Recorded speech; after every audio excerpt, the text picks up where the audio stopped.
paz e graça e prosperidade. Amém, povo santo do Senhor?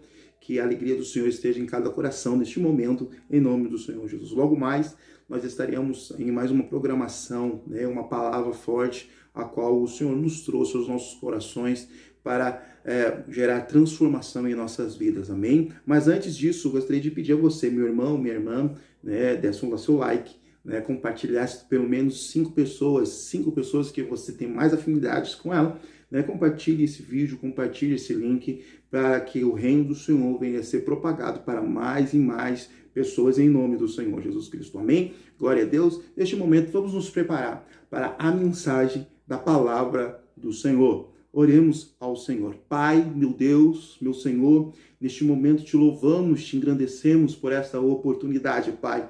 Que a tua presença e que a tua glória venha ser sim estabelecida sobre a vida deste irmão, dessa irmã, Pai amado. Que por intermédio dessa palavra, Senhor, o teu Espírito Santo venha gerar transformação, mudança de vida, mudança de caráter, mudança de mente, ó Pai. Ó Deus querido, que o Senhor possa manifestar, Senhor, na vida, na casa, na família, no trabalho, seja onde for, pelo intermédio dessa palavra, Senhor, que o teu Espírito Santo venha se sentir à vontade a realizar o teu querer, a tua glória e o teu poder, em nome do Senhor Jesus Cristo. Amém, Jesus. Amém? Logo mais, já de instante, já vai iniciar a nossa palavra, uma palavra poderosa, uma palavra edificante. Preste atenção, porque Deus quer falar contigo. De paz e prosperidade, igreja, amém? Eita! Vocês perderam toda a voz declarando mais paixão por Jesus. Então eu vou repetir de novo. Saúde, quem recebe? Amém! Paz, amém! E prosperidade. Amém! A toda a igreja, amém? Glória a Deus! Vamos comigo destrinchar algo que Deus colocou aqui no meu coração essa noite. Vocês estão? Foi me dada essa missão.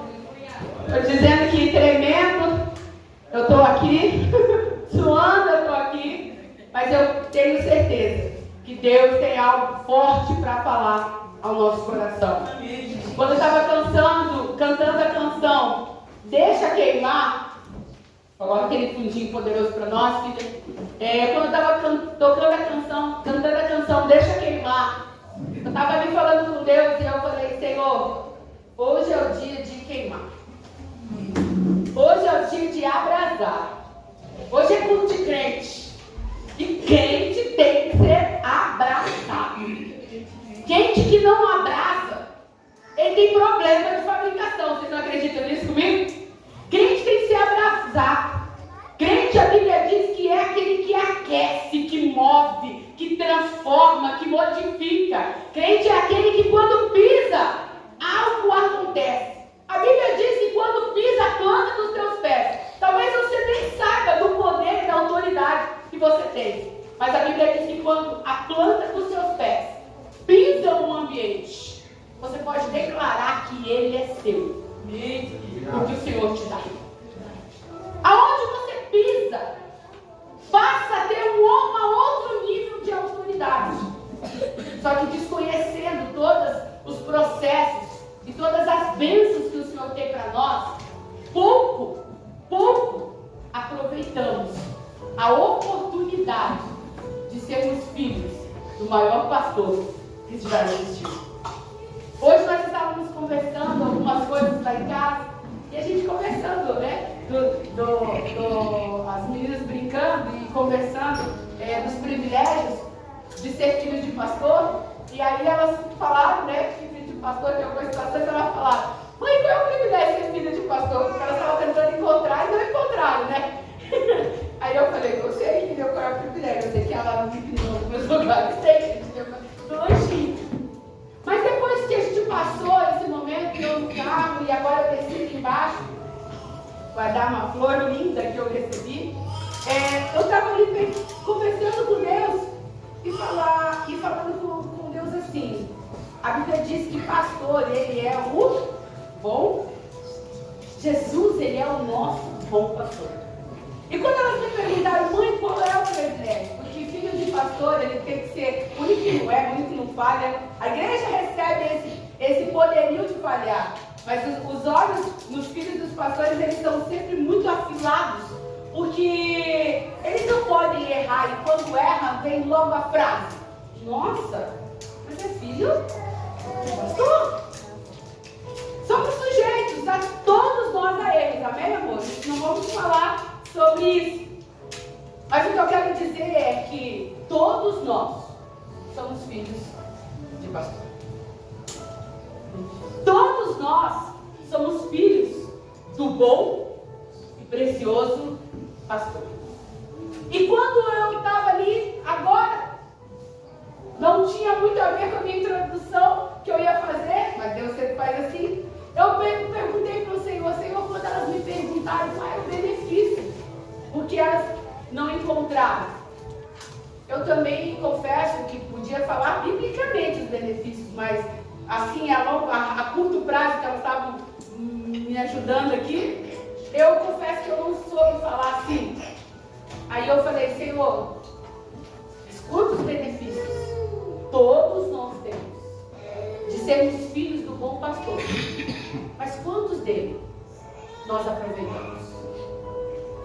Quantos deles, quantas alas VIPs espirituais nós abrimos a porta e entramos? Quantas mesas preparadas, e o Senhor coloca a mesa preparada para nós? Exatamente como essa. Essa de todas até hoje. Ao meu coração. Quando a Sandra me mandou a imagem, eu não tive palavras. Só mandei coraçãozinho e falei: depois eu falo com você. Incrível. Porque ela representa o que baseia a minha e a tua vida. Ele é o bom pastor.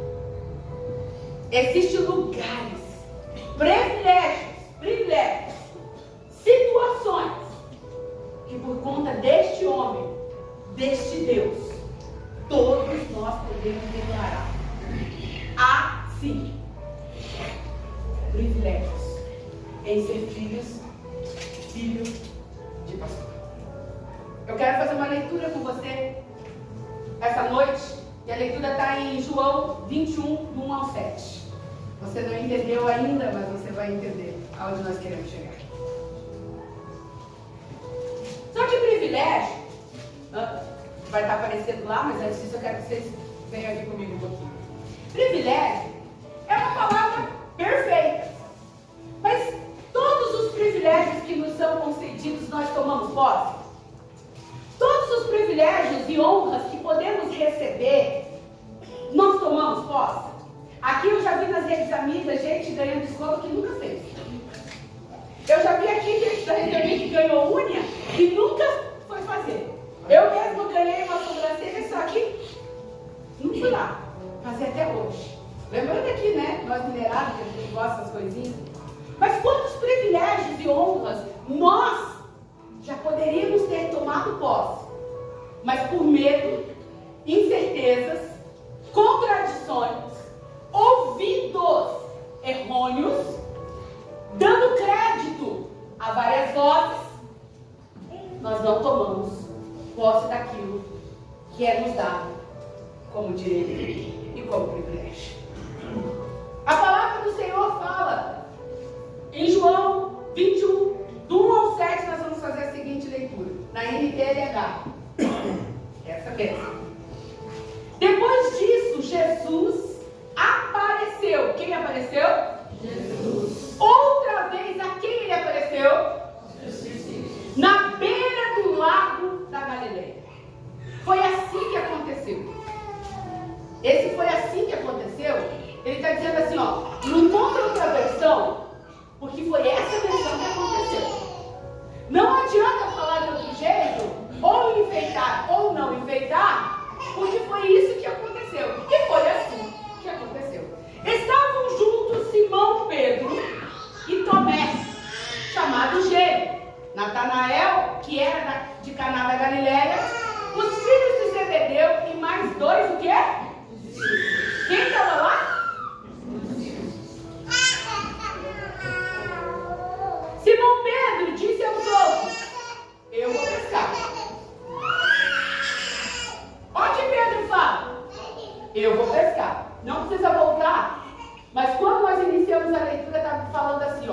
E apareceu Jesus outra vez. Pedro aqui embaixo fala: eu vou pescar. Pegue isso. Os outros falaram: quer saber? Nós também vamos. Vamos pescar. Aí você vai pescar, Pedro? Vou pescar. Pois eu também vou. E o outro? Eu também vou. Até que todos falaram: nós também vamos. Vamos todo mundo pescar. Disseram eles. Então foram todos. Aí foram alguns? Foram todos. E subiram no barco. Mas naquela noite não pescaram nada. Lembra? Novamente apareceu Jesus aos discípulos. Naquela noite não pescaram nada. De manhã, quando começava a clarear, Jesus estava onde? Na praia. Jesus estava na praia. Alguma coisa, te lembra alguma coisa que aconteceu lá atrás? Te lembra a cena sendo repetida? Te lembra acontecendo novamente? Porque Jesus novamente chega à praia e encontra quem não deveria estar pescando novamente. Quem não deveria estar ocupando um barco e ocupando aquele barco novamente. E a Bíblia diz que ele chega lá, na praia. Porque ele saiu desse ambiente aqui, ó. Aonde deveria estar esse povo aqui?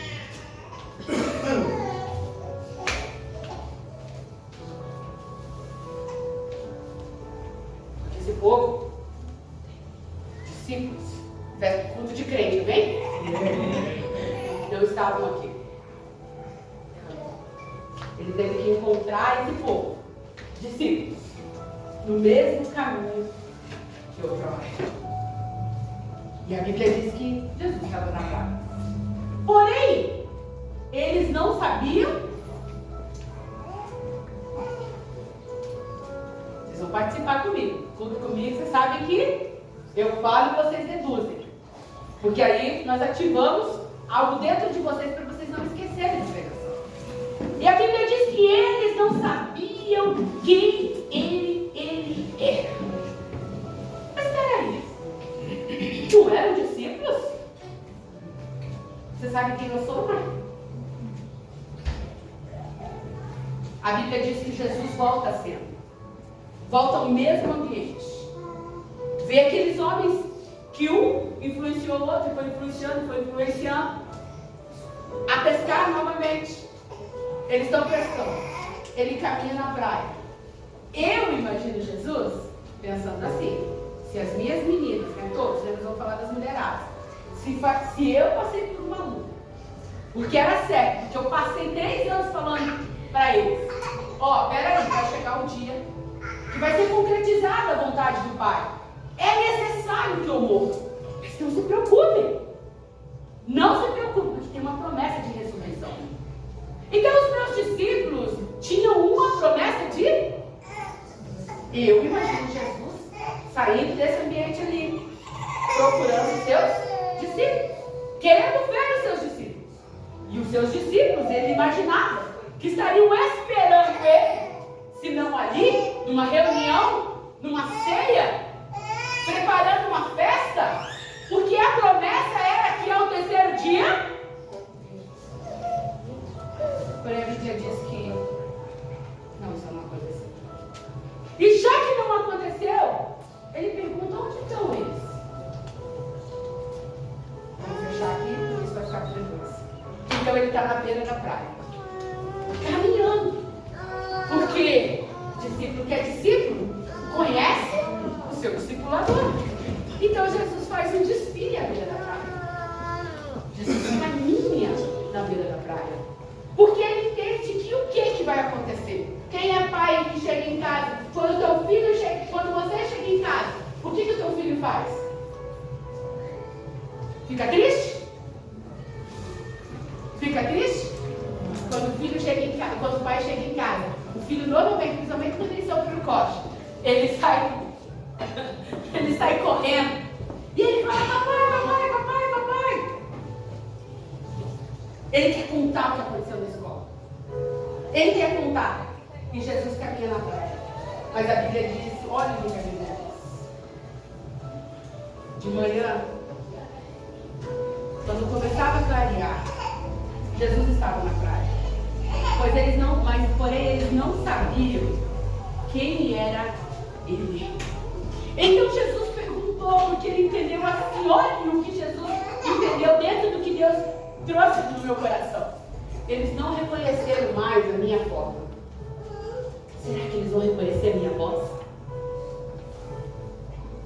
Eles já não sabem a forma que eu sou mais. 3 dias foi o tempo de amnésia. Ele falou, eu preciso falar. Quantas vezes a gente faz uma cara assim? Como que pode, pastor? Eles têm esquecido de Jesus.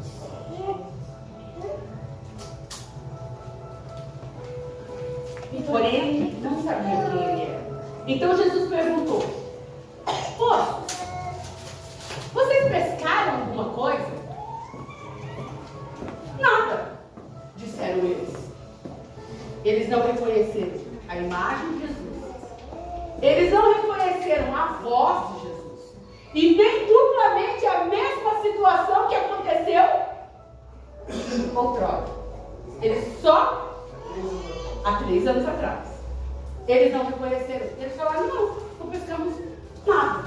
Ele falou, então eu vou dar uma dica agora, que agora eles vão matar quem. Eles falou assim, jogue a rede do lado direito do barco, que vocês acharão peixe. Jesus disse, eles jogaram a rede. Nem quando Jesus falou, joga a rede do outro lado, eles poderiam ter pensado, puxa vida, parece que alguém um dia já me falou isso. Parece que algum dia alguém já disse isso para mim, joga a rede. Não. Então Jesus fala para eles, joguem a rede. E eles jogaram a rede. E logo depois, já não conseguiam puxá-la para dentro do barco, por causa da grande quantidade de peixes que havia nela. Fala, milagre. Bênção. Bênção. Só reconhecemos Jesus assim. Fale de novo para você, milagre. Bênção. Só reconhecemos que é Jesus assim. Voltando à canção, você quer as mãos ou você quer os pés?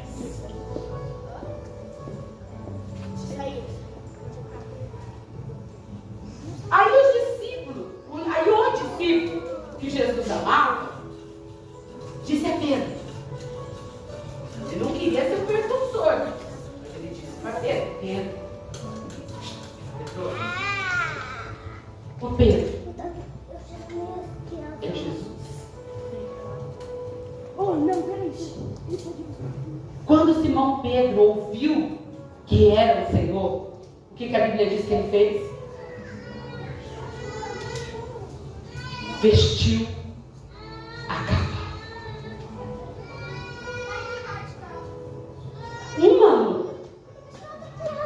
Um momento de aflição que tinha uma promessa, a ressurreição, foi o suficiente. E nós vamos nos atentar, existiam vários discípulos, mas nós vamos nos atentar essa noite a falar sobre Pedro. Foi o suficiente para ele tirar a capa dele. Tirar a capa significa abandonar posição. Tirar a capa significa rejeitar o que outrora lhe foi dado, seja ela de boa ou ruim. Temos vários sintomas de capa. Nós vimos várias vezes cegos abandonando a capa, doentes abandonando a capa. Mas nesse processo aqui, Pedro tinha abandonado a capa de discípulo. Pedro tinha abandonado a capa de alguém que viveu o reino do Senhor estabelecido na terra. Ele tinha abandonado a capa de seguidor. Ele tinha abandonado uma capa que outrora ele tinha recebido com honra. Vocês estão ligadinhos comigo? Amém. A Bíblia disse que ele veste essa capa, porque diante de Jesus, muitas vezes nós nos constrangemos. Porém, o que muda a história da nossa vida não é constrangimento e nem remorso. O que muda a história da nossa vida é decisão e posicionar. De constrangimento, quantas vezes nós inundamos esse altar com vãs promessas? Porque a Bíblia diz que a presença dele, ela nos constrange. Mas esse constrangimento, ele tem que estar ligado e produzido em nós, em uma mudança de hábito. Uma mudança genuína e permanente. Uma mudança constante e eficaz. Sorriu para mim de vez em quando, tá? Uma mudança que produz em nós uma vida podendo exercer o privilégio de ser filho de pastor, do bom pastor. A Bíblia diz que então ele é Jesus. Põe a capa de novo, porque ele sabia, eu vou me apresentar diante de Jesus. E diante de Jesus eu não posso estar sem a minha capa. Qual é a capa que a gente coloca quando a gente vai para a célula? Qual é a capa que nós colocamos para vir num culto como esse? Nós ouvimos falar de máscaras. Nós ouvimos falar de falas, de situações, de inverdades. Mas quais são as capas que nós colocamos, às vezes genuínas e não genuínas, que nós nos apresentamos diante uns aos outros?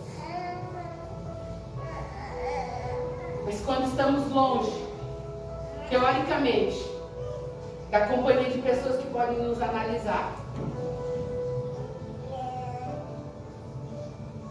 nos despojamos daquilo que o Senhor nos deu e daquilo que Ele ofertou a nós, que de um dia nós aceitamos como liberal. Pastor, aonde você quer chegar? Nós estamos num culto de crente, amém? Amém. Quantos aqui ainda não aceitaram Jesus como seu único suficiente Salvador? Não vou fazer apelo agora. Levanta a sua mão se tem entre nós alguém que não aceitou Jesus ainda. Eu estou no culto de crente. Pregar para crente, às vezes as pessoas falam, é fácil. Não é fácil. Sabe por que não é fácil? Porque tudo que eu falar aqui no altar, vocês sabem que vocês precisam viver. Eu sei que eu preciso. Que nós temos que aceitar o chamado dele e viver o que ele tem para nós. Mas quantos de nós não acreditamos na promessa que ele fala e que ele é fiel para cumprir? E às vezes a gente se assusta, pastor, é só 3 dias. E eles não estavam lá. E rejeitamos. A Bíblia diz que ele veste a capa rapidinho, se joga na água e vai até o encontro de Jesus. Todo momento nós ouvimos ano passado assim, muito o pastor ministrar para nós sobre caminho. Estar no caminho. A Bíblia diz que Jesus é um caminho que tem que ser trilhado. Na palavra do Senhor ele fala que ele é o caminho, ele é a verdade, ele é a vida. E nós falamos isso como se fosse um versículo já de memória. Até eu que não sei muito bem onde anda as coisas. Eu sei que esse versículo está lá e que eu posso usar, mas quantas vezes esse versículo é real e verdadeiro para nós? Quantos de nós tomamos posse que ele é o caminho? Quantos de nós tomamos posse que ele é a verdade e que ele é a vida? Quantos de nós, diariamente, não voltamos às práticas passadas? E aqui eu quero titular essa mensagem em abandonar as práticas passadas. É necessário um abandono do que ficou para trás. Não tem como viver Jesus hoje se eu não decidir abandonar o passado. Não é deixar no esquecimento, porque o esquecimento, a memória, de vez em quando você não está lá na casa, você não voltar em ambiente que você lembra lá. Mas você pode voltar lá? Quem dera a gente pudesse, né? Eu como mãe, às vezes eu olho para a Ana, a Mariana, adultas, eu falo, eu só queria mais um dia delas piquitiquinha. Queria olhar o rostinho do Samuel quando nasceu, a Letícia quando nasceu. Mais 5 minutinhos. Eu queria ter essa lembrança. Hoje, aos papais novos, eu falo para vocês, seu filho espirrou, filma mesmo. Porque na minha época não tinha essa oportunidade. E a gente só tem aqui, ó, na memória, o que os nossos filhos foram quando eles eram no coxinho. Eu sempre falo, que se eu pudesse, era isso que eu queria voltar à cena deles piquitiquinhos. As primeiras palavrinhas. Mas passado, pastoralmente eu tiro.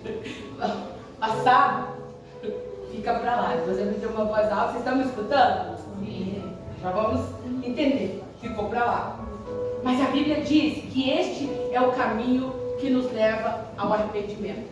Jesus, ele é o caminho de luz.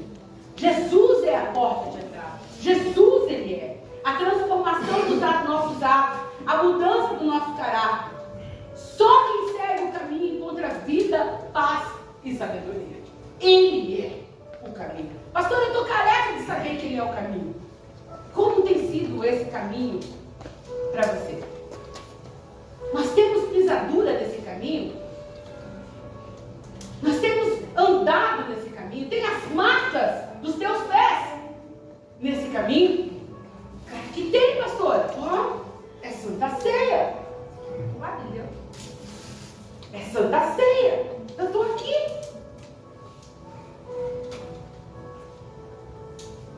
Mas o que mostra essa cena é o que muitos de nós encontramos aqui dentro. Dentro de nós, de todos nós. Pedro. Logo Pedro. O homem que Deus chama para iniciar a igreja.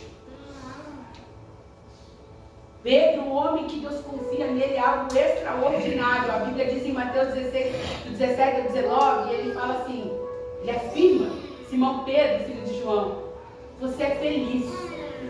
Essa verdade não foi revelada a você por nenhum ser humano, mas veio direto do meu Pai, que está no céu. Portanto, eu vou te dizer uma coisa, Pedro. Você é Pedro. Quarta-feira o Edinho ministrou algo aqui poderoso do que quiser, e ele falou, o Senhor vai te chamar pelo... Quando Edinho ministrou que ele nos chama pelo nome, ele não muda a nossa identidade, ele não tira o que é nosso, o que ele mesmo gerou em nós. Me lembrou desse texto perfeitamente, quando ele olha para Pedro e fala, Pedro. Pedro podia perguntar, mas, Senhor, todo mundo sabe que eu sou, minha mãe disse que é isso aí mesmo. Ele fala, é Pedro, tu és Pedro. Você enxerga o Pedro, eu enxergo a edificação de uma igreja. Você enxerga um nome, eu enxergo pedra, rocha. Eu enxergo alguém que decidiu viver comigo e que nos meus pensamentos é incapaz de retroceder. Você enxerga só um nome. Você enxerga um homem. Eu enxergo uma igreja. Como o Senhor te enxerga? E ele fala assim, portanto eu vou dizer a você, Pedro. Você, Pedro, e sobre essa pedra, Jesus, pedra angular, eu construirei a minha igreja, e nem a morte poderá vencê-la. E olha a promessa que ele dá para Pedro. Lembra que eu falei dos privilégios de ser filho de pastor? Eis aqui um privilégio. Nós, todos nós, em Pedro. E ele fala, eu vou te dar um privilégio. Eu lhes darei a chave do reino do céu. Você pode abrir tua mão assim? Olha para tua mão. Eu lhes darei a chave do reino dos céus. É nossa. Quem é igreja? Então você é pedra. E se você é pedra, você tem uma promessa. Há um privilégio, lembra dos privilégios? Há um privilégio Você tem a chave do reino dos céus. Porém, eu posso ter chave de muita coisa na minha mão, se eu não souber qual é a porta que eu preciso abrir. Se eu não entender qual caminho que eu tenho que seguir, agora nós vamos ligar todos os versículos. E se eu não souber quem é o homem que caminha na praia, no meu oceano, no meu mar, é só uma chave. Eu darei a você a chave do reino dos céus. O que você abrir ou proibir na terra, olha a autoridade que Deus dá, que Cristo dá a Pedro. O que você proibir na terra, lembra que eu falei, está onde teus pés pisarem? O que você proibir na terra será proibido dos céus. Agora eu te digo, quando a doença bate na tua porta, você proíbe ela de entrar? Quando o desânimo toca a tua mente, você proíbe ele de entrar?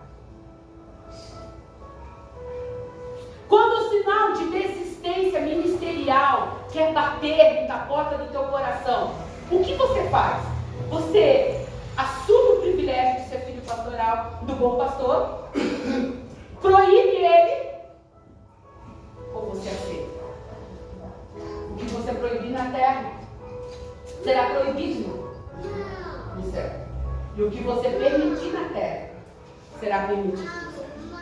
Olha a chave que Jesus está entregando a Pedro. Esse Pedro.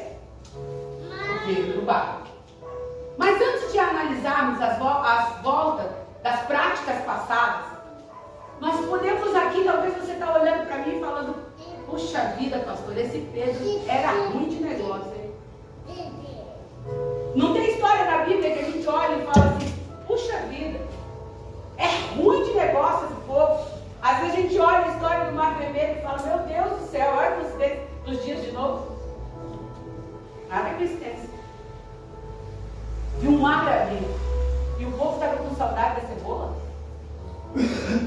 Esse homem caminha com Jesus e volta à prática passada. Analise, pois, o homem a si mesmo. Quem é você? Eu me analisei. Durante essa mensagem, eu me analisei. A mensagem não é para ouvir somente, para fazer um momento aqui. Eu estou tentando mudar a minha característica que eu estou fazendo, falando até pausadinho com vocês, estão percebendo? E talvez vocês estavam esperando, e alguns esperam de mim. Não é essa a ideia hoje. A ideia é reflexão. Por que da reflexão? O que você praticava que não pratica mais? E nós somos cansados de falar assim, ó. Ah, pastora, eu sei bem, antes eu bebia e não bebo mais. Ah, pastora, antes eu fumava e não fumo mais. Eu praticava prostituição e não pratico mais. Eu não estou falando disso mais hoje. Eu estou falando de alguém que já tomou a sua capa. Eu estou falando de alguém que o Senhor já vai lá e fala, e foi outra vez encontrar os seus discípulos. Eu estou falando de gente que já decidiu viver o chamado do Senhor para a sua vida. Gente que já levantou as suas mãos e falou, Senhor, eu aceito o Senhor como meu único e suficiente Salvador. E Ele já falou, a partir de hoje, eu não te faço pescadores de peixes mais. A partir de hoje, eu te chamo para ser pescador de homens. Eu estou falando de gente que já tem experiência com Deus, que já viu milagre acontecer. Eu estou falando com crente. Eu estou falando com cristão. Eu não quero que você pare de beber, pare de fumar, pare de prostituir, porque isso daí, meu filho, eu tenho certeza e preciso acreditar que isso já é passado. É uma capa que você pode lançar fora. Eu estou falando de capas que você não deve lançar, mas que quando a água bate, em vez de você acreditar na ressurreição, você volta para trás. Você não toma posse do privilégio de ser filho de pastor. Você não toma posse do privilégio quem é o seu Deus. Essa situação. Essa era a situação. E talvez você, como eu, quando eu li o texto para estudar, falei, poxa, Pedro. E por que eu gosto de Pedro? Pedro é truncado, algo parecido comigo. Eu falava, poxa, Pedro, não vacilou. Eu falei com o Pedro ali na minha conversa. Poxa, Pedro, por quê? Por que volta? Por que voltou? Analise, pois, o homem a si mesmo. E quando a gente olha Pedro, vamos se analisando. Quando a gente olha Pedro, a gente vê Pedro em uma cena assim que você fala, não, esse não desvia nunca mais. Esse não volta a pescar nunca mais. A gente vê Pedro em umas situações que você fala assim, não, isso é certo. Eu quero fazer uma pergunta para vocês. Quantos de vocês já foram curados de alguma enfermidade no corpo por Jesus? Pode levantar a mão. Quem já foi curado por Jesus? Enfermidade. Quantos de vocês já receberam de Jesus uma bênção de prosperidade? Um milagre de prosperidade? Levanta a mão. Quantos de vocês já em algum momento da vida de vocês estavam desempregados e você pediu, fez um voto para o Senhor e o Senhor abriu as portas para vocês? Quantos de vocês chegaram num ambiente, desse ambiente igreja, eu não estou falando de quatro paredes, eu estou falando de presença do Senhor, com a família de vocês destruída, mas Jesus refez a família de vocês? Vocês estão tímidos, eu preferia acreditar que vocês estão sem mão. Porque eu conheço vocês, não se esqueçam. O pai conhece o filho. Quantos de vocês já receberam qualquer outro tipo de milagre que eu não contei aqui, mas Jesus já fez por vocês? Alguém já recebeu o milagre do Senhor? Ninguém recebeu milagre? Você vê Colombo? Não recebeu? Então levante a mão bem alto que vocês precisam ver a mão de vocês. Não é para mim que vocês estão mostrando, é para vocês. Esse é o nosso Deus. Então, vamos bater no 0 a 0, nós podemos ser comparados com Pedro. Podemos ou não? Todos nós temos experiências com... Olha as experiências dele. Vamos conversar um pouquinho das experiências dele. Não sei se a filha vai conseguir, mas não se preocupe. Que essa ideia não é para você anotar, é para você compreender. Em Mateus 10, do 46 ao 52, esse mesmo Pedro, essa pessoa que contemplou as grandezas e maravilhas, ele viu um cego chamado Bartimeu, dizendo, filho de Davi, ei, filho de Davi, tenha misericórdia de mim. E sabe o que aconteceu?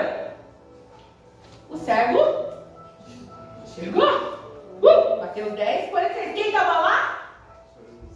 Em Mateus 8, do 15 ao 13, ele viu um homem com uma fé tão grande que ele falou, ei, Jesus, é uma palavra sua, e o meu servo será?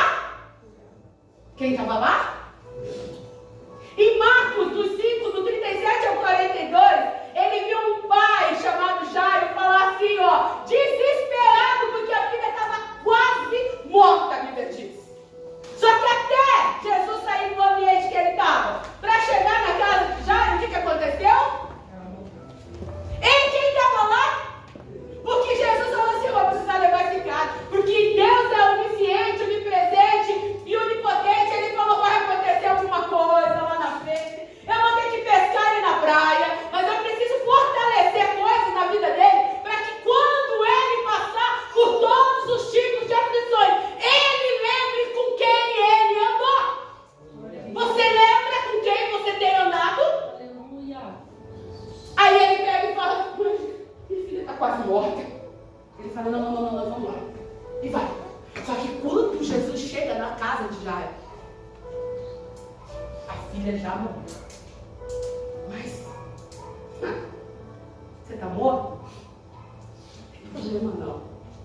Hoje é dia de ressurreição. Hoje é dia de ressurreição. Bem, você precisa ver uma coisa. A Bíblia diz, aleluia, que Jesus entra no quarto. Jesus entra no ambiente. Quando eu estava aqui, eu peguei aqui e falei, Jesus, eu sei que o Senhor está aqui. Eu sei que o Senhor está lá, o Senhor está sentado com eles. Jesus, fica aqui comigo, era isso que eu estava falando para Jesus. Que o lugar que Jesus está, tem ressurreição. E a Bíblia diz que a menina que estava morta voltou a viver. Quem estava lá? Em Mateus 14, do 13 ao 20, ele vê uma outra cena bem engraçada. Porque Jesus, ele se preocupa conosco nos detalhes. Às vezes a gente pensa que Jesus, ele se preocupa conosco só na ressurreição, porque morreu. Só no céu, porque é uma coisa muito difícil, né, da pessoa? Você está lá com uma enfermidade daquela. Mas a Bíblia diz que ele leva o povo a ouvir falar das palavras dele. Mas de repente, no momento, ele falou: alguém se preocupou com a merenda? Porque está na hora de merendar. Alguém se preocupou com a merenda? Jesus não estava tão empolgado com você, com tudo que o Senhor vai fazer, com esse povo, com essa multidão, que a gente esqueceu. Mas me diz, qual é a mãe que despede seu filho pensando que ele não vai sentir fome? E a Bíblia diz que tinha um garotinho. E com esse garotinho tinha o quê? 5 pães. Porque uma mãe prudente, ela cuida de tudo. E teve uma mãe que falou assim: filho, você vai ouvir de Jesus? Show! Vai todo mundo, né? Então, não sei se lá vai ter lanchinho distribuído para você. Não sei se nessa célula tem lanche no final. Mas eu vou preparar para você uma bolsinha. Eu vou colocar 5 pães, 2 peixinhos aqui para você dar. Talvez você olhe para dentro da tua vida, do teu chamado, do teu ministério, e você fala assim: mas pastor, eu já tentei tantas vezes. Hoje o que eu tenho é tão pouquinho. Pastor, eu estou igualzinho mesmo. Isso me incomodou muito durante essa semana. Eu estou incomodada essa semana, porque o Senhor tem falado para mim que tem pessoas que já estão se achando incapazes. Que já não estão achando possibilidade mais de serem usadas. Eu falei: não pode, Senhor, receber como não. E o Senhor falou: tem. Então, talvez você olha para dentro de você, olhou para dentro da tua mochilinha espiritual e falou: mas não tem como, pastora, porque a Bíblia diz que seara é grande. Como que eu vou dar uma seara se meu alimento está tão pouquinho? A Bíblia diz que de 5 pães e 2 peixinhos que Jesus manda chamar, ele alimentou uma multidão. Jesus não está preocupado com a quantidade que você tem de sabedoria, até porque é Ele que dá. Ele não está preocupado com a quantidade de conhecimento, porque é só você buscar. Ele não está preocupado com a tua eloquência, porque tudo que você precisa, você encontra nele. Ele só está preocupado porque a decisão de manter a capa ou de abandonar a capa é sua. E quando passa a bola para nós podemos esperar do lado de fora a ressurreição da promessa, ou nós podemos voltar. Nós podemos ficar aqui, como Maria ficou, ou ele precisa nos pescar novamente, porque ele era pescador de gente. E não precisávamos nós ministrarmos sobre Pedro nessa posição. Se ele assumisse o que Deus tinha para ele, o que Jesus programou sobre ele. Te lembra alguma coisa sobre a sua vida isso? Quantas vezes nós estamos num ambiente como esse, nós declaramos ao Senhor: Senhor Jesus, eu quero, Senhor. Eu quero, Senhor. Eu quero, Senhor. Eu quero mais de Ti. Mas nossas atitudes são acordarmos todo dia, colocarmos o nosso barco em alto mar e pescarmos coisas que Ele não nos mandou pescar. Irmos para mares que não fazem mais parte da nossa vida. Mas quando a colheita, ou melhor, a pescaria, não dá em nada, nós nos desesperamos. E precisa ele passear na praia, que nós nem reconhecemos mais. A voz dele, o andar dele, o caminhar dele. Pedro estava lá. A Bíblia disse que 5 pães e 2 peixinhos foi o suficiente para alimentar 5.000 homens, fora crianças e mulheres. Em Mateus 14, 22, do 22 a 32, fala que Pedro foi ao encontro de Jesus por onde? Por cima das águas. E há muita gente que duvida, poxa, afundou, mas Pedro afundou. Gente, ele colocou primeiro o pé, você colocava? É ou não é? É fácil falar ele afundou, mas ele teve coragem de colocar o primeiro pé. Quantas vezes nós não saímos dentro do nosso ninho, dos nossos pensamentos e das nossas atitudes, por medo do porvir, por não acreditar naquilo que o Senhor tem para nós. Palavra de reflexão, palavra de entendimento. Tá bom do jeito que tá? É assim que você quer manter? Porque se não for, a atitude precisa ser diferente. A forma precisa ser diferente. O que você faz precisa ser diferente. Precisando de uma renovação. Precisando de um novo modelo. Uma nova versão. 2.0 de si mesmo. Eu quase 4.0 de mim mesmo. A Bíblia diz em Mateus 17, do 1 ao 13. E aí é lindo. Que Pedro viu a transfiguração de Jesus. E uma nuvem brilhante, e nessa nuvem dizia, olha o que dizia. Este é meu filho, amado, ou querido, que me dá muita alegria. Se ele me vê, o céu abrindo, uma voz vindo, dizendo que aquele homem, Jesus Cristo de Nazaré, era o Filho de Deus. Por que ele não acreditou na ressurreição? Por que ele volta? Quantas promessas o Senhor já fez a você? Quantas coisas o Senhor já falou que vai cumprir? Quantas vezes ele falou, não precisa ter medo, sou eu que estou contigo. Não precisa se desesperar, não precisa se espantar, é eu que faço. Mas você continua pensando. Você continua abandonando aquilo. Veja quantas coisas Pedro contemplou quando ele andava com o Messias. Mas em João 18, do 3 ao 5, acontece uma cena. E essa cena é terrível. A Bíblia diz que Jesus foi preso. Era certo que ele seria preso. A Bíblia diz, os profetas disseram,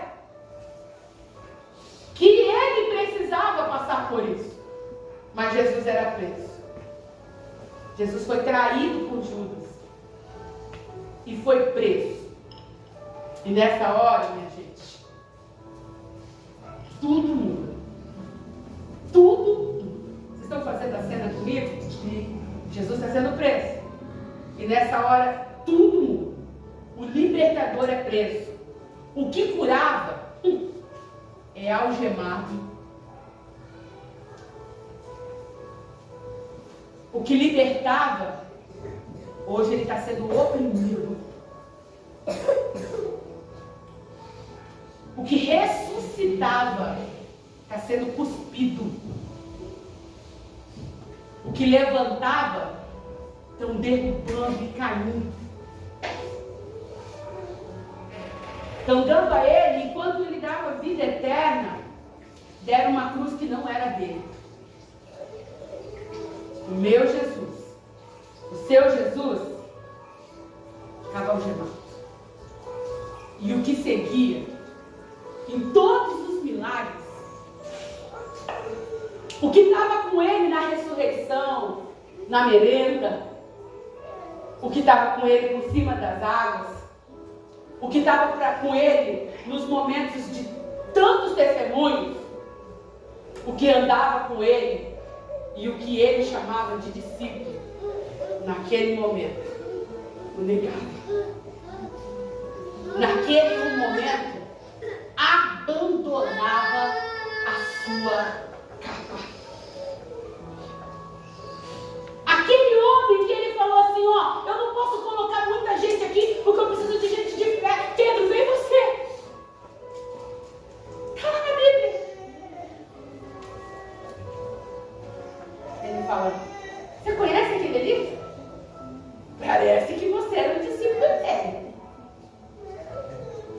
Ana Carolina? Parece que a Ana Carolina é discípula dela. Alexandre? Parece que o Alexandre é discípulo dele. Aline? Parece que a Aline é discípula dele. E eu? Nunca vi. Não sei quem é. Mas ele tinha te dado uma promessa. Promessa? Eu não acredito. Não, mas ele confiou a você um pequeno rebanho chamado célula. Célula? Eu não quero mais viver. Não. Ele confiou a você o grupo de um ministério. Ministério? Tá pesado demais porque eu tenho que trabalhar. Eu não chego a tempo. Não, mas é aquele, ele confiou um evangelismo, o ID. Ei, pega um folhetinho. Oh, você sabia que você é importante? Não, evangelismo? Não conheço não. Sou muito tímido para isso, não tenho coragem. Não dá para falar. Eu gaguejo. Nem tenho tempo para fazer evangelismo porque sabe como é que é meu filho? Não dá. Não, mas é aquele lá, é o seguidor dele. Aquele seguidor dele é meio estranho, muito mal-humorado, pessimista, uma pessoa sem atitude de cristão, não tem diferença entre o mundo, o ímpio e o não ímpio. Não existe diferença entre ele. Pastora, por que você está falando isso? Negar Jesus. Há muitas maneiras de negar Jesus. Há muitas maneiras de negar e abandonar a nossa carne. Caminho é um só. Maneiras de negar ao mestre são várias. Naquele momento, Pedro viu. Você calcula, você vê. Aquele que você caminhava com ele todo santo dia. Alguém já passou por algum tipo de traição, de rejeição ou de abandono de alguém que você ama muito? Eu já. Isso dói. É uma ferida que na hora que você está passando, você pensa ser incapaz de suportar. Ele estava sendo traído, algemado, ferido. Você é discípulo? Não. Eu não conheço. Pedro nega. Como dói. Como é terrível. Então cumpre-se a palavra de Jesus. Jesus foi condenado à morte. Em João 18, do 28 ao 30, ele fala que o nosso Cristo morre. Quantas coisas nós já vimos do Senhor? Está vivo dentro de você? Mas quando alguém precisa saber, você conta, você fala, você vive? A tua vida é reflexo de Jesus sobre a terra? O que está acontecendo nas áreas da sua vida? Isso que você já viveu. E a gente espera isso, né? Eu acho que era isso que Jesus esperava. O que Pedro já viu ser a base para que ele não retrocedesse. O que Pedro já ouviu, que ele presenciou, fosse a base para ele não retroceder no caminho. E no terceiro dia, hoje, exatamente hoje, há algo sobrenatural acontece. E a Bíblia disse que ao terceiro dia, Cristo ressuscita. Então nós chegamos aonde começamos em João 21. Esse mesmo homem que viu tantas coisas, foi o mesmo homem que retrocedeu. Mas quando ele retrocede sozinho? Não. Ele fala assim, ei, vamos pescar? Porque quem não vive Jesus, e quem não se dispõe a viver o reino, além dele não viver, ele leva outros a não viverem também. A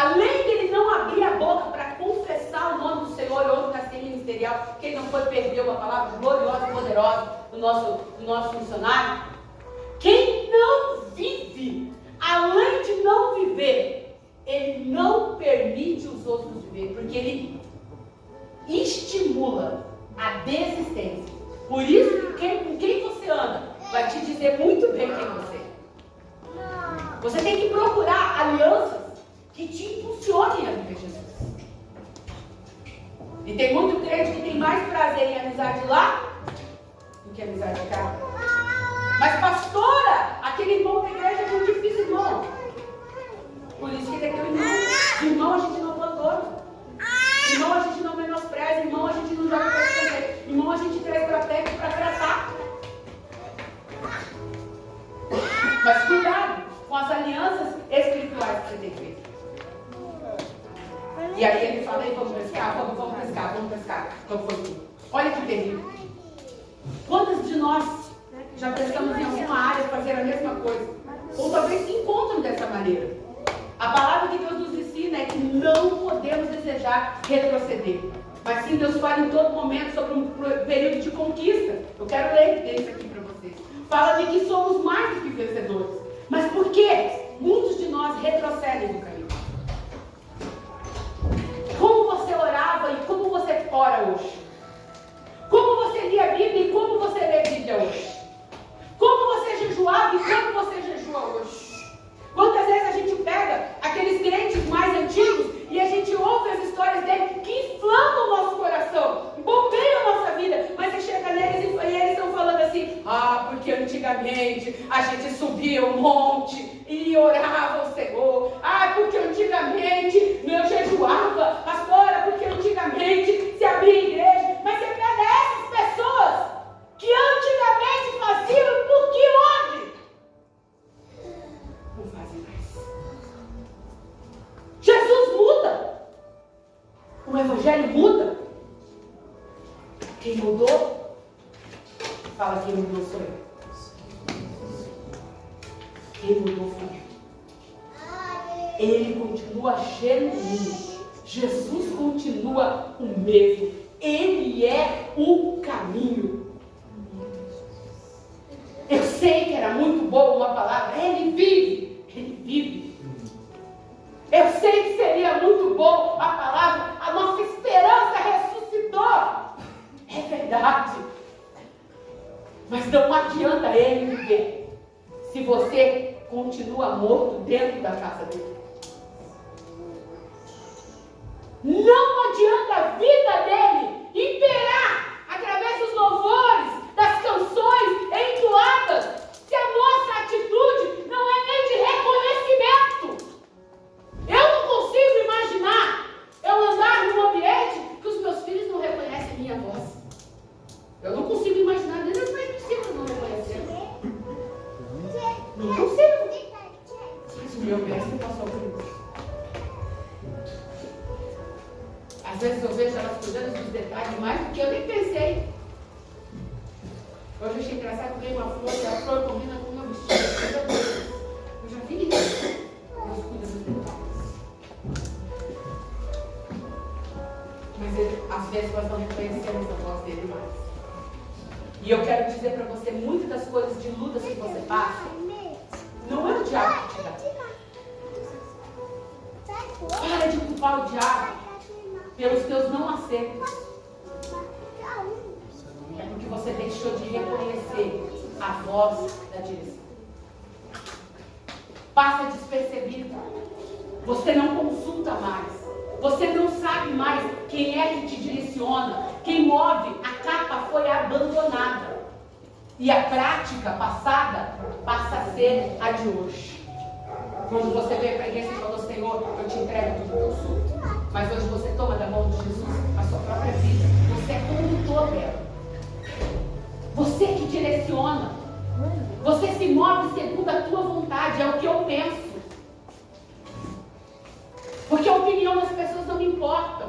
A opinião do meu pastor não me importa. Ninguém sabe o que eu sou. O que eu passo. Cuidado com as práticas. Pedro deixa de ouvir a promessa e passa a viver o estado inicial. E quando nós vivemos o estado inicial, é fracasso, é zero pescaria. Não tem peixinho no bar. Terrível. A esperança morre. O caminho morre. Cristo ressuscita. Mas os barcos estão atracados ainda no mar. Os barcos não foram afundados. Os barcos não foram furados. E porque a esperança morre e os barcos não são afundados, Pedro volta a pescar. Hoje o Senhor te convida. Você quer continuar pescando a solução para a sua vida?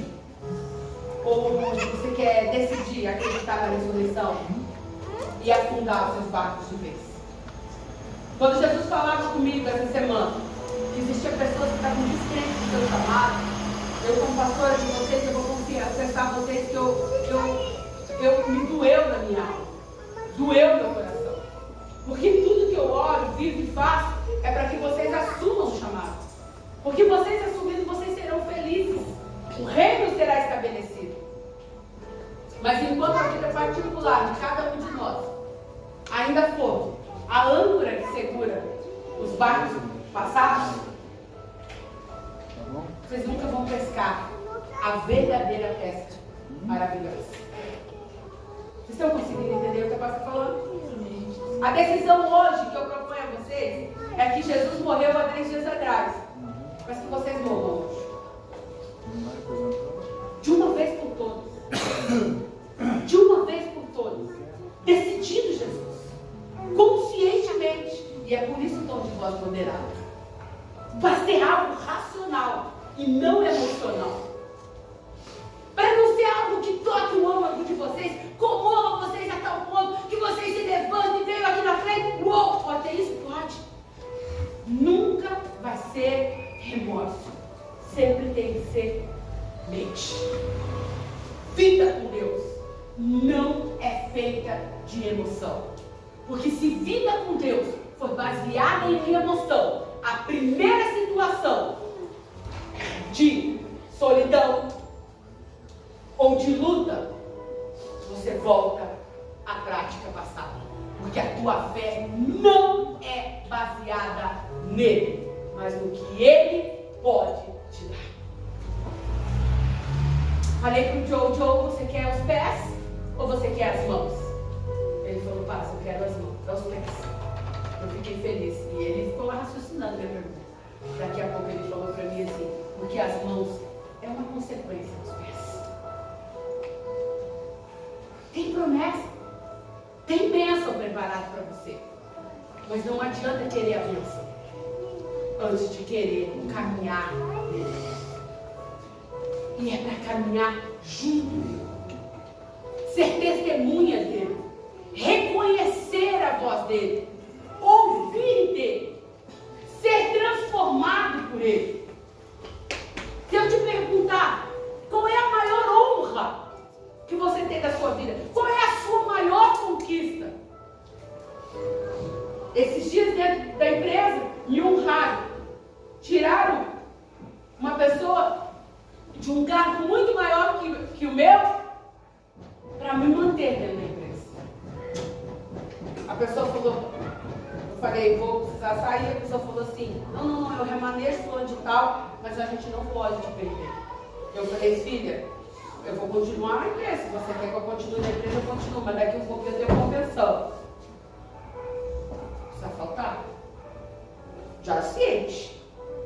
E se tiver agenda, eu vou precisar ir também. E se tiver qualquer outra situação que o reino me chame, eu vou sair também. Porque eu estou funcionário. Mas eu sou pastor.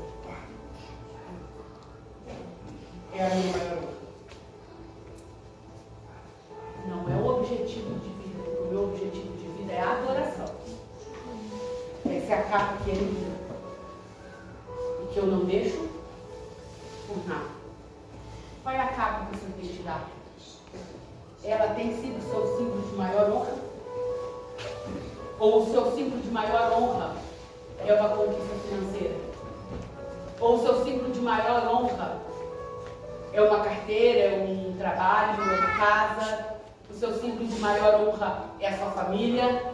O seu símbolo de maior honra é o que os teus braços, as tuas mãos conseguem conquistar? O símbolo de maior honra que um homem e uma mulher pode ter é continuar a executar perpetuamente até Jesus voltar. Não é parar no meio do caminho. O que você fez no passado ficou no passado. Seja o que for, de bom ou de ruim. Lembra que eu falei dos irmãozinhos? Eu subi um monte, está colhendo frutos agora. Mas e quais os frutos que vocês vão colher lá na frente? Quais são os frutos que nós temos para colher lá na frente? A Bíblia diz que Pedro se constrange com a volta, com o chamado de Jesus de novo. Ele reconhece o seu erro. E a partir do momento que ele entende que é Jesus, ele fala, eu não posso ficar na frente dele sem minha capa. Eu quero minha capa. Ele coloca a capa de novo e se lança na água para encontrar Jesus. Ele já esqueceu do peixe. Pela segunda vez, ele vai até Jesus. Jesus refaz com ele a aliança que outrora tinha. Sabe por quê? Porque ele é o bom pastor. Porque ele ainda te aguarda. Porque ele te ama. E é por isso que na oração eu falei, Senhor, obrigada. Porque o Senhor não nos lança fora. Porque o Senhor é Pai de misericórdia.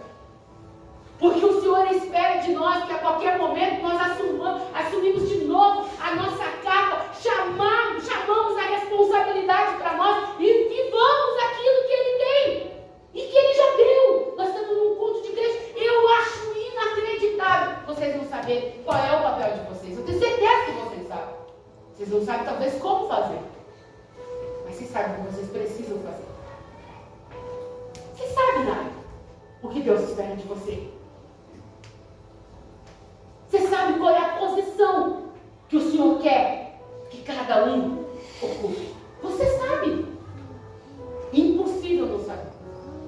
Se não sabe, é porque não é só a voz que não escuta mais, não reconhece mais, nem a figura. É porque nem as promessas e nem o chamado não lembra mais. A Bíblia diz que Pedro toma de novo. E aqui, Cristo coloca Pedro no caminho de novo. A esperança volta. A alegria no coração ressurge novamente. Foi estabelecido novamente o propósito. E é isso que o Senhor quer fazer hoje. Volta a falar. Por isso que não está uma pregação. Porque as maiores decisões da minha vida não foram envolvidas num ambiente de... As maiores decisões da minha vida veio de um racional falando, Senhor, eu sei que vai ser difícil. Eu sei que eu vou precisar morrer. Senhor, eu sei que eu vou ter que abandonar isso. Senhor, eu sei que eu preciso me posicionar. Senhor, eu sei que vai ser uma vida de solidão. Porque todo mundo pensa o quê? Reconheceram na hora da vez. Mas as maiores decisões da sua vida tem que ser num culto desse, alguém que nem tem glória a Deus. As maiores decisões da nossa vida tem que ser num culto assim, ó.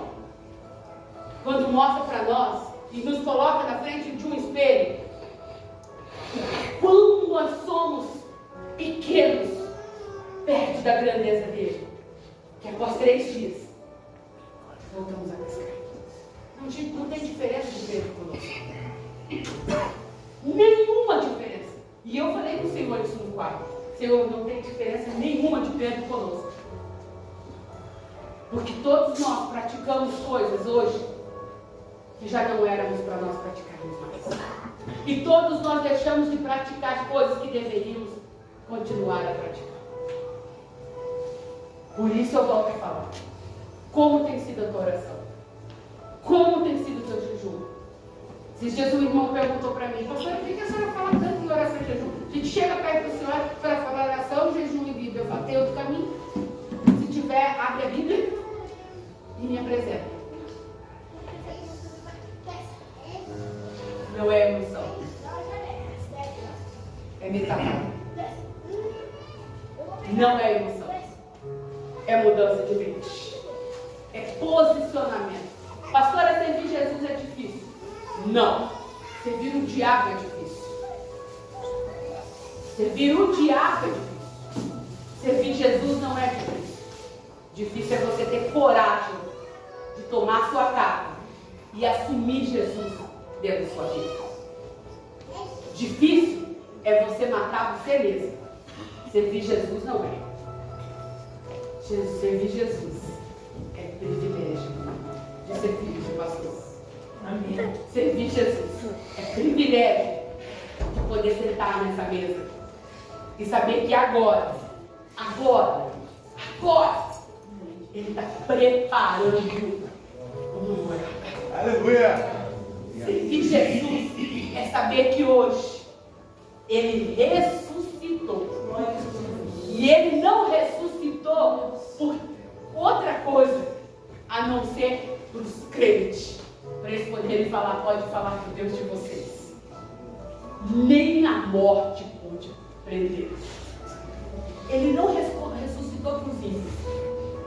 Para os ímpios Ele deixa Pedro a igreja. Ele ressuscitou para mim e para vocês.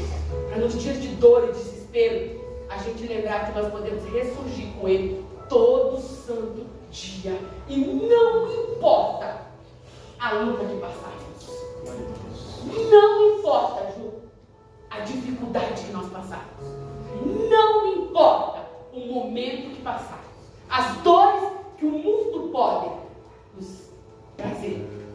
Eles no máximo podem afligir a nossa carne. Mas o nosso espírito está ligado ao que é eterno. O que pode parar? O Espírito de Deus que flui através de você. Nós podemos estar, acha para mim aí o versículo que eu posso, abatido, por exemplo, acha aí para mim. Fazendo favor amigo. A Bíblia diz em Atos 1:4, que após Pedro voltar ao caminho, a alegria volta novamente, tudo se refaz novamente. Ele chega numa cena que os crentes amam, eu também. Atos 1:4. Quem achar esse versículo para mim, aguenta aí que nós lemos no final. Ele fala assim, ó. Um dia, quando estavam os apóstolos, Jesus deu uma ordem. Quem me conhece sabe que eu não podia não deixar esse versículo de lado. Porque esse é um versículo rema da minha vida.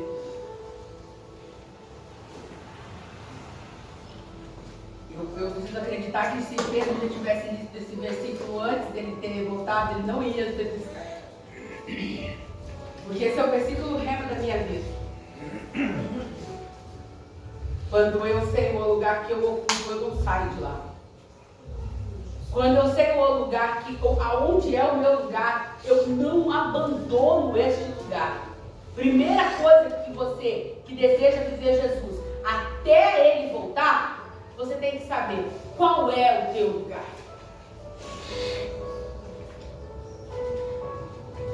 Jerusalém é significado de poder. Jerusalém é significado de presença de Deus. Jerusalém é significado de Pentecoste. Jerusalém é significado de fumaça, de vento, de fogo. Jerusalém significa a igreja tendo poder e autoridade para ir aonde ela precisa ir. Jerusalém significa lugar de ficar quieto para ouvir e esperar o que Deus vai fazer através de uma voz de comando. Glória a Deus. E nessa passagem ele fala exatamente isso.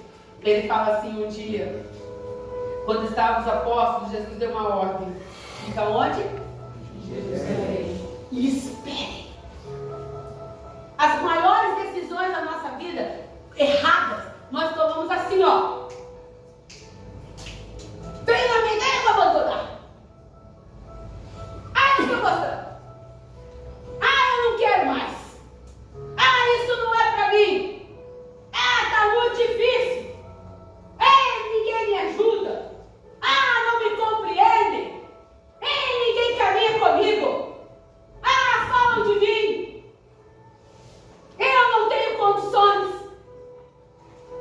Olha a ordem. Ficai, pois, em Jerusalém. Espera. Jerusalém é lugar de resposta. Por isso que eu falo que esse é o versículo da minha vida. Nos momentos de maiores conflitos dentro da minha alma. Não pense que pastor não tem conflito na alma. Eu só me lembro disso. Aline, você conhece o lugar que você ocupa. E o lugar que você ocupa é Jerusalém. Hoje esse ambiente aqui é Jerusalém. Isso. Hoje essa igreja simboliza a nossa Jerusalém. Jerusalém não é a área geográfica. Jerusalém é onde os salvos se reúnem. Porque ele não está falando, ele fica aí em Jerusalém. Ele fala, ei, fiquem. Para você que quer andar sozinho, eu vou te dar uma notícia. Não existe Jerusalém para uma pessoa só. Não existe servir Jesus sozinho. Ele não dá uma ordem, fique, Nayara, em Jerusalém. Ele fala, Nayara, você quer ouvir minha voz? Reúne os salvos. Fiquem. Porque quando eu der uma ordem, eu vou dar ordem à minha igreja e não ao indivíduo. Eu vou operar através de todos e por todos. Você não é a cerejinha do bolo de Jesus. Deus vem buscar uma igreja, um corpo, uma noiva. Dentro desse ambiente tem muita gente procurando seus próprios, achando que Deus vai falar com você em particular, que Ele tem um ministério especial para você. Se o teu ministério não for servir o irmão que está do teu lado, vindouro é um ministério. Não tem estrelinha aqui. Ah, mas tem pastor que não são nada estrelinha. Pelo contrário, só Deus sabe qual é a luta para mim estar aqui. Eu gosto de estar aqui. Eu gosto de estar lá e...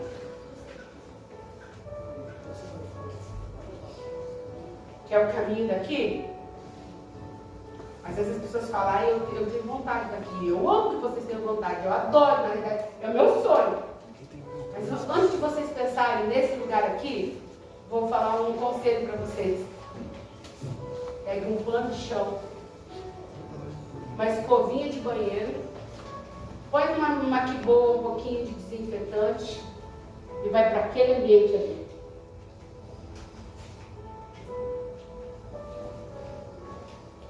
Jesus perguntou, quem é o maior no reino dos céus? Davi vai dizer que o maior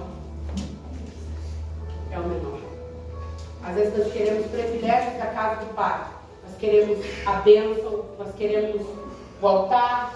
Eu não estou falando da pregação. Eu estou falando de privilégios, de um emprego melhor, da casa melhor. Mas nós nem sabemos a cor do azulejo da nossa igreja, do banheiro. Porque o dia de limpar o banheiro é terrível. Poxa, pastora, limpar o banheiro. Uma vez o irmão perguntou para mim, pastora, não dá para a igreja pagar alguém para limpar o banheiro? Perguntaram para mim, fazem todo tipo de perguntas. Mas, pastora, não dá para a gente se reunir, teve uma época que a gente até fazia, né? Se reunir e pagar alguém para limpar o banheiro?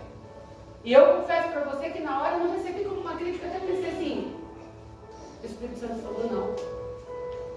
E até hoje, nunca foi pago ninguém, não porque a igreja talvez não tenha condições de pagar alguém, uma pessoa que fique responsável. Mas que durante limpar o banheiro, Deus trata a nossa vida. Você gosta de ir para o banheiro sujo? Na sua casa? Você sabe o lugar que você ocupa? Você sabe onde você habita? Esse tem que ser o ambiente que você Esse tem que ser o ambiente de cuidado. E a Bíblia diz, fica pois em Jerusalém. Fica aí. Fica. Até que do alto, até que o Pai lhes dê o que prometeu, conforme eu disse a vocês. Pois de fato João batizou com água, mas daqui a pouco diz, vocês serão batizados com o Espírito Santo. Essa foi uma orientação aos seus discípulos. E nesse mesmo dia Cristo está falando conosco. Fica em Jerusalém. Porque se você ficar em Jerusalém, você vai ser revestido de poder. Hoje estamos. E a Bíblia diz, e eu estou numa reunião de crentes, não preciso falar isso, que houve algo extraordinário quando eles decidiram ficar. Agora eu vou dizer uma coisa, todos que estavam lá se mantiveram lá? Todos que foram para dentro dessa cidade, para esse ambiente, permaneceram lá? Eles abandonaram as suas casas. Aí você soma os anos de crente, quando eu peguei essa palavra, eu fiquei pensando nisso. Soma os anos de crente que você tem. Por isso que nos finais de ano, ou melhor dizendo, nos inícios do ano, eu faço um culto bem louco com vocês, e eu falo, gente, mais um ano para nossa conta. Nós prevalecemos e nós permanecemos. A Bíblia diz que nem todos ficaram. Uma quantia até que bem reduzida. Infelizmente.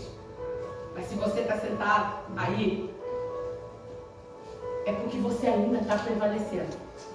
E permanecendo. Agora deixa eu te dizer. Você vai querer sentir o vento e o fogo? Pedro, fique em Jerusalém. Vai lá que eu quero te falar umas coisinhas que vão mudar a tua vida. Eu vou te revelar um poder e uma autoridade que será capaz de mudar o teu chamado e o teu ministério. E quando tem um ministério de louvor aqui que está te incentivando a orar e a cantar, é como se Jesus está falando para você, ei, fica em Jerusalém, não importa se você está com o teu marido, com a tua esposa, com o teu filho, não importa. Tira esse tempo. Você já preocupou com o trabalho, com casa, com comida, com o serviço, você já preocupou com tudo. Agora é Jerusalém. E quando você está num ambiente como esse, eu quero que o ministério de louvor, por gentileza, suba para nós. Venha você também, para pedir algo para ele.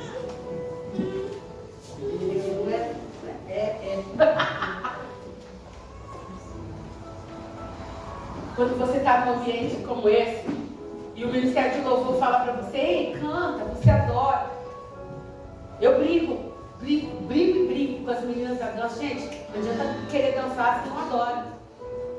Ministério de Louvor, escutem uma coisa que eu tenho para dizer para vocês.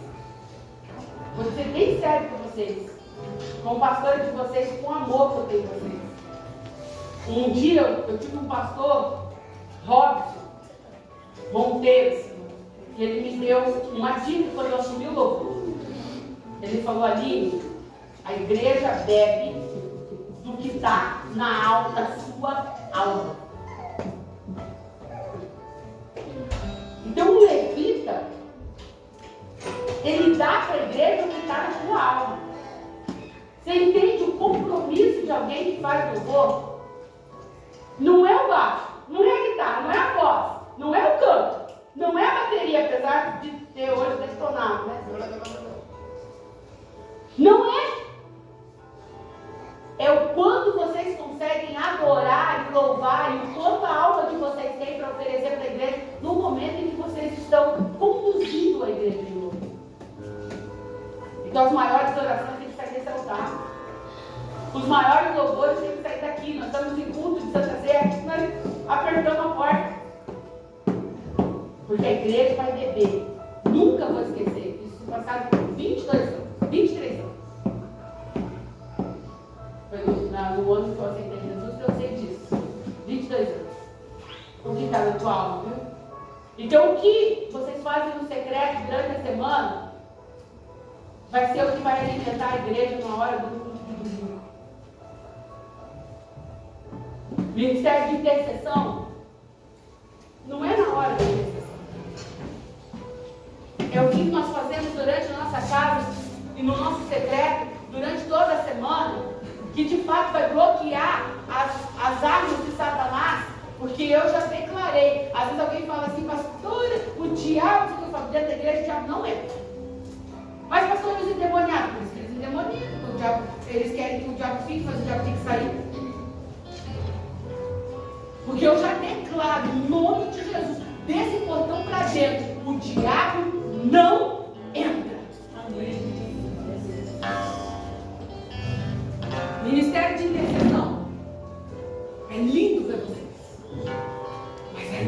expressão para fluir. É o que vocês fazem no secreto. Mídia é só arte, é só tecnologia. O que diferencia o ministério de vocês é como está o secreto no quarto de vocês.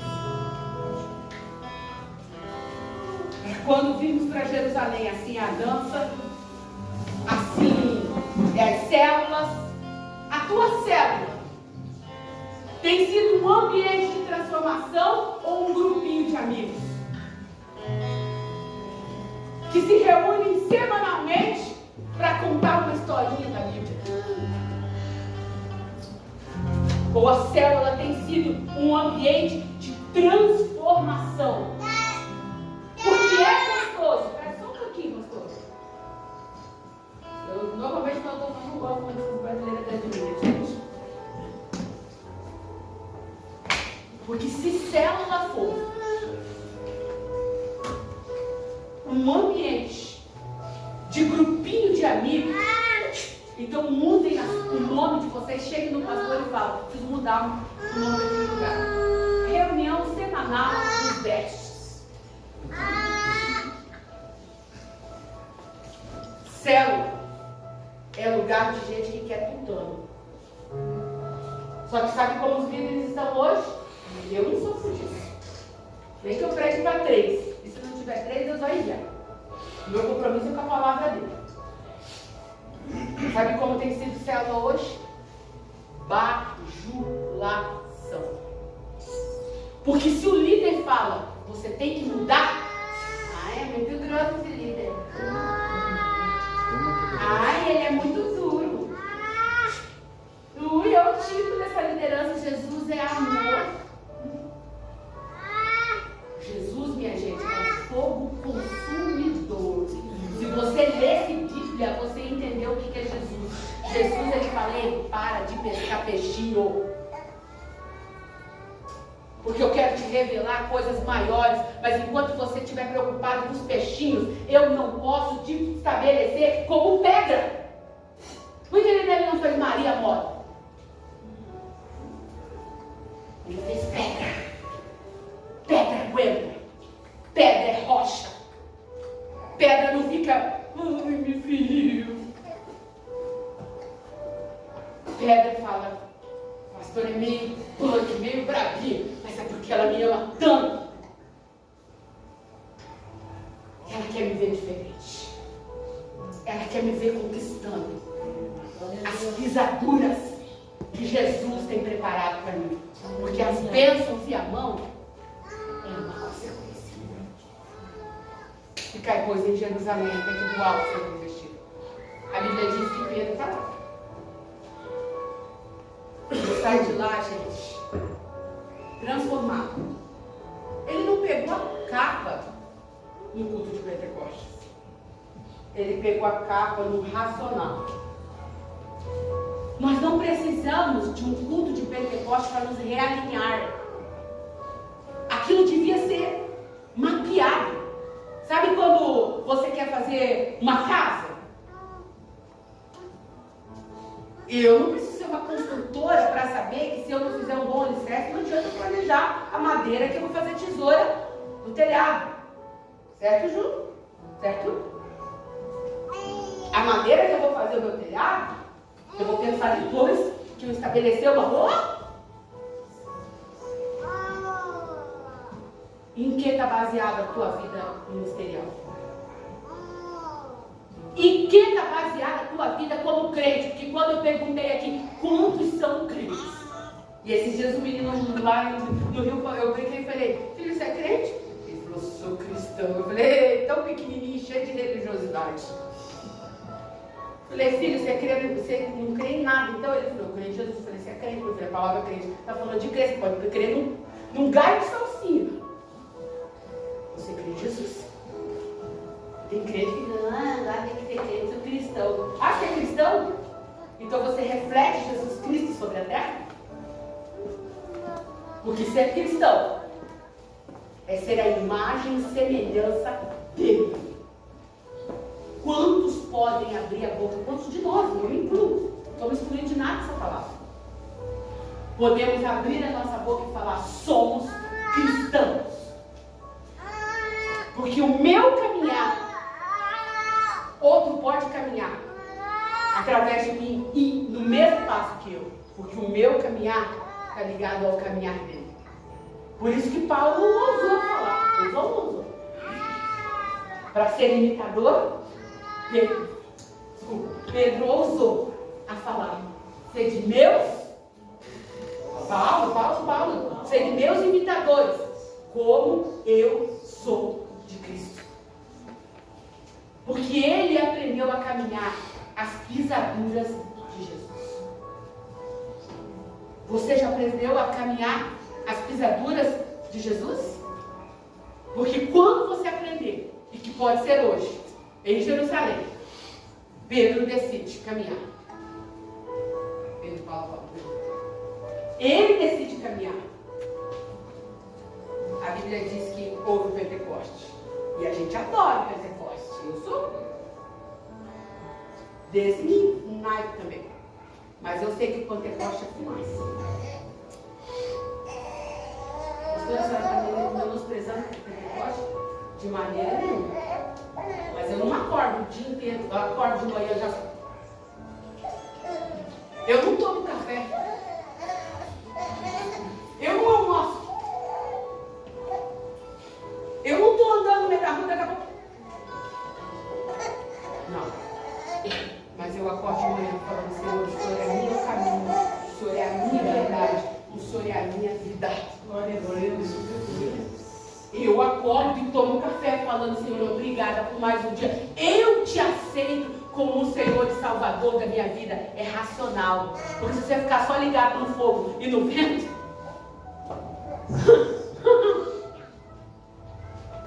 o fogo e o vento é a concretização do que você assumiu quando você retomou a tua casa. A Bíblia diz que depois do Pentecoste, aí o selo, Pedro sai.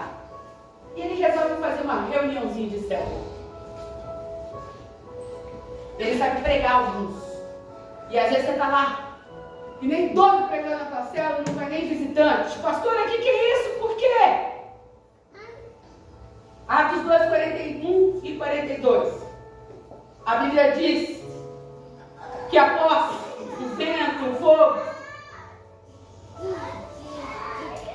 e depois de Pedro ser matéria-prima, para que o Senhor embrasasse todo lugar, e você é brasa, lembra que eu falei que você era brasa? Você é brasa para onde você for, você é fogo. Ele fala lá: muitos acreditaram na mensagem de Pedro, porque ele resolveu fazer uma célula. Porque ele resolveu pregar.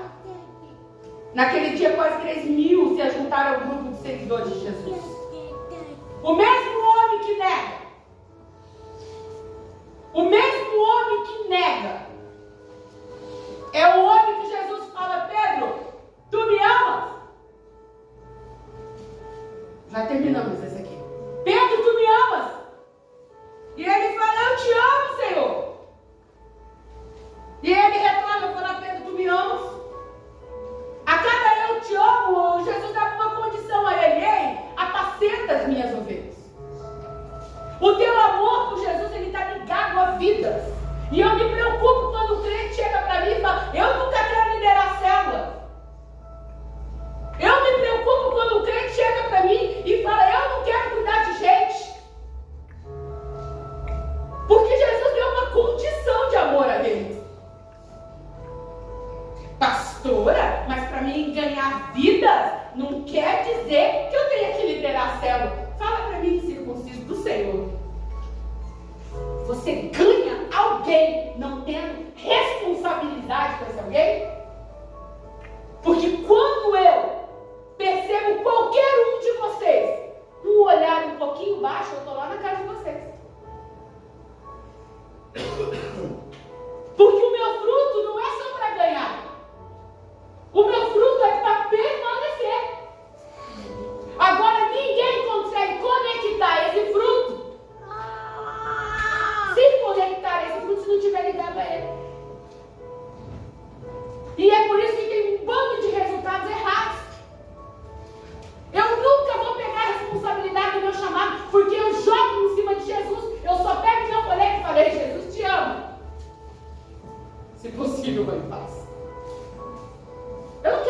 quem você é. Eu não quero saber se você está com fome, com frio. Eu não quero saber da tua vida. Deus não te chama a ser religioso. Deus te chama a apacentar quem Ele ama. Você não precisa de um título de pastoreio para pastorear. Você me ama? Tem uma condição para quem ama Jesus. Quando as pessoas chegam perto de você, então, com um problema, é de Jesus que você fala? Ou você fala, puxa, é difícil mesmo, cara?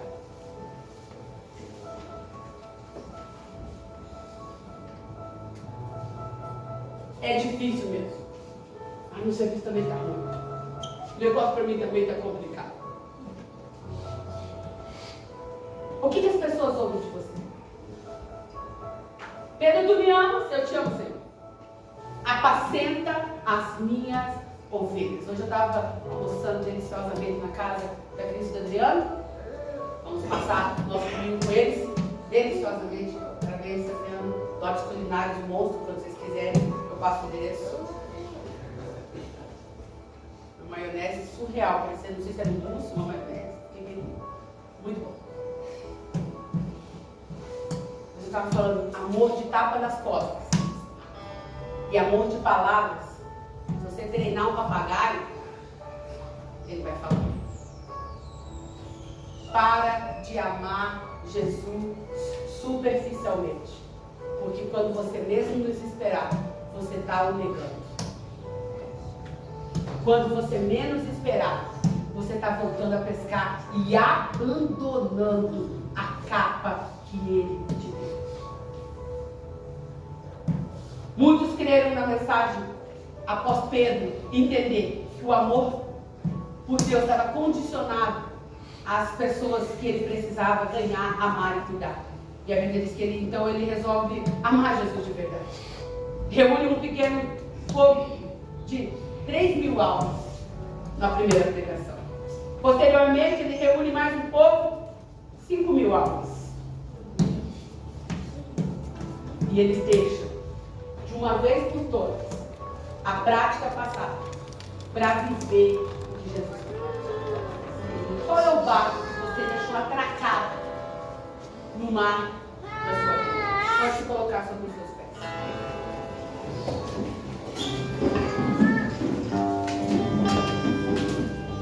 Vamos ter mais um tempo.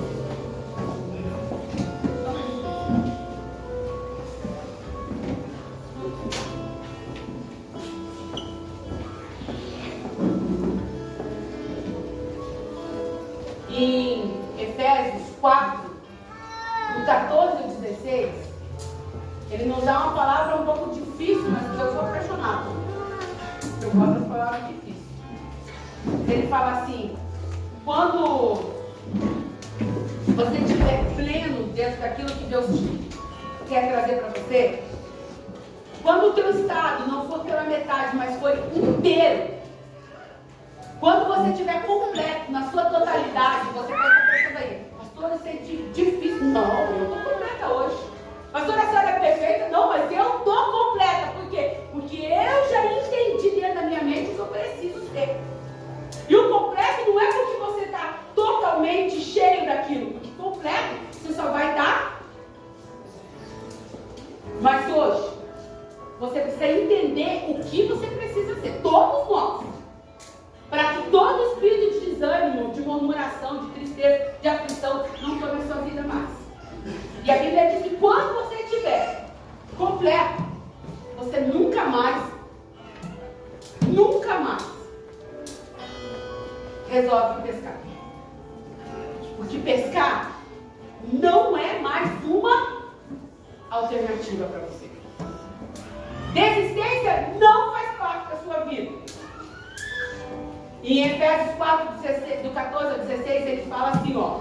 Então nós não seremos mais como crianças, arrastados pelas ondas e empurrados por qualquer vento de ensinamento de pessoas falsas. Quantas vezes nós permitimos que pessoas falsas nos frustrem e nos tirem a capa que ele nos deu? mentiras e por meio delas levam outros para o caminho errado. Pelo contrário, falando a verdade com espírito de amor, nós vamos crescer em tudo. Falando o quê? Seu líder, quando ele falar a verdade, eu quero dar um ensinamento aos líderes. Existe uma forma, então você vai educar o líder, pelo contrário, bom amor, espírito de amor. Não permitam que as mensagens, cadê a base, cadê a liderança? Não permitam que as mensagens de vocês sejam depuradas para que sejam aceitas. A nossa obrigação nele é pregar Bíblia. Jesus, verdade que liberta, que transforma e que modifica a vida do homem. Quando no teu lugar tiver mais medo do homem do que do juízo do Senhor, rasga a tua Bíblia e volta a buscar. Porque você não é digno da carta que ele te deu. Vocês estão prestando atenção? Em amor, nós ensinamos a verdade. Jesus quer você completo. Jesus não aceita adoração de fogo estranho. Jesus não aceita um altar que de noite e no domingo clama por ele. E durante a semana está escutando música mundana, está assistindo novelinha do capeta, está lascando com a tua vida. Deus não tem duas fontes, ele tem uma só. E a tua fonte tem que jorrar um tipo de água. Se a tua roupa, e eu não estou pregando aqui usos e costumes, mas se a tua roupa é baseada na sensualidade, vai ter com Deus. Você não é objeto de desejo, você é templo de adoração. Se a tua preocupação foi muito mais o teu financeiro do que a tua vida, você abandonando o que Deus tem para você por coisas físicas e que você pode pegar e que a graça vai correr, indignos somos nós de estarmos num ambiente como esse. Jesus prega outra coisa. Ele não te prega que você vai possuir. Jesus prega que você vai ter que deixar. Jesus, eu quero te seguir. Ei, preste atenção. As raposas têm seus covis, os pássaros têm o seu ninho, mas o filho do homem não tem aonde reclinar a cabeça. Ele não prega pobreza. Ele prega que nada me prende. Eu possuo coisas não me possuem. O que ele me dá é para serviço dele em primeiro lugar. E segundo, em comum. Vamos ser menos emocionais e mais racionais dentro daquilo que o Senhor tem para nós. E como uma palavra pastoral, vamos parar dos ventos de ensinamentos contrários. A gente coloca um fundinho, eu coloco um fundinho, para mim não parecer tão mais brava do que eu já sou. Mas eu não tenho problema. Não tenho. Porque eu amo vocês. E porque eu quero ver a família de vocês sendo edificada. Eu não quero que vocês cheguem para mim falar coisas que o diabo está cirandando dentro da família de vocês. Eu quero falar para vocês, tem um vento de Pentecoste chegando aí. Mas só chega a viver o vento do Pentecoste os 120 que forem existentes. Bíblia é o nosso manual de vida, não horóscopo, que por incrível que pareça. Tem gente da nossa igreja que vem falar para mim, pastor, eu acredito em signo. Eu falo, eu acredito até no diabo, meu. Ele existe. Eu sei que Ele existe. A única diferença é que a minha confiança não é nele. Pastora, eu assisti uma mensagem que elevou. Qual mensagem? Jesus me ama. Eu falo, mãe, eu pensei que você só mensagem. Foi por você. Amor condicionado. E Deus amou o mundo de tal maneira. Ponto. Foi ponto? Não foi ponto. Jesus nunca dá ponto vago. Nós damos. Eu te amo, Jesus. Eu te amo, Jesus. Aí você não quer fazer muito. Eu te amo, Jesus. Minha vida é tua. De novo orar. Eu te amo, Jesus. Relógio de oração. Eu te amo, Jesus. Célula de novo. Eu te amo. Vai ter que mexer no meu bolso. Desafeta. Eu te amo. Não, nós somos. Vamos. Nós somos superficiais. A Bíblia diz que Deus amou o mundo de tal maneira. Pô, falou do amor dele. Depois ele condicionou. Ei, eu e meu filho. Hoje eu preciso. O meu amor não é vago. O meu amor é provado a vocês. A nós. E Deus, seu filho unigênito, único. Quem é pai de um filho aí, imagine você entregar o único. Você não vai ser mais chamado de pai. Para que todo que crê, quem crê é crente, não pereça. Agora eu te digo, filho de pastor, você tem perecido? Em alguma área na tua vida? Se tem perecido em alguma área da tua vida, é porque você não tem reconhecido a tua paternidade. Você está pescando. Abandona essa pesca. Pedro! Pedro! Toma a capa novamente. Ramai conterê. Daramasso me anderê yexê. Pega a capa novamente. Eu não quero fazer vocês pescadores de peixinhos somente. Essas são as bênçãos que eu vou dar. A consequência.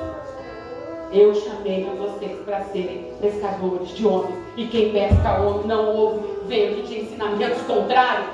Quem pesca homens não se importa de um líder chamado a atenção, porque você tem que mudar o teu caráter. Um pescador de verdade, de homens, ele não se importa quando alguém chega para você e fala: ei, a tua atitude precisa ser diferente. Você precisa reter a tua língua dentro da boca. Anda mão de fofoca, anda mão de intriga, anda mão de diz-que-me-diz-que. O crente genuíno não se importa quando alguém olha para você e fala: ei, você andou assim até hoje, mas Deus quer te conduzir numa nova vida, num novo caminho, numa nova mudança. Eleva os teus olhos, fica em Jerusalém. Fica em Jerusalém, porque em Jerusalém você vai ter resposta. Em Jerusalém você vai ter poder. Em Jerusalém vai ter sinais. Em Jerusalém vai ter prodígios. E quando cessar, e quando ficar o silêncio, vai liberar a palavra. Confie na casa, minha palavra. E a minha palavra é verdade. A minha palavra é vida.